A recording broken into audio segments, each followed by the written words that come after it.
5 years of struggle, right?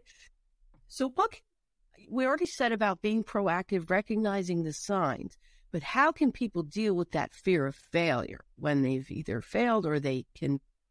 Yeah, it's a great question, and it's not easy, but we have to change our perception about what failure is, because we're so conditioned. If you lose, that's a failure. If you don't book the role, that's a failure.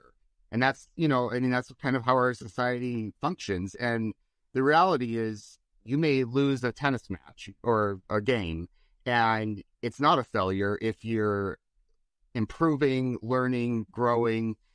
So taking on that kind of growth mindset, looking at what we can gain from it or learn from it. And the same thing as an actor. Just because you don't book a role doesn't mean that you haven't made progress.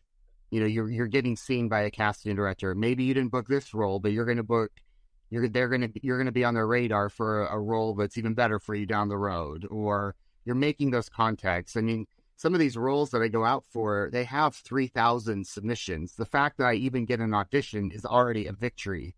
So booking it is not, you can't look at that as a failure. You look at it, this was a great opportunity. I got to act. I got to be in front of a casting director or on camera. Self-tapes are the standard now after COVID.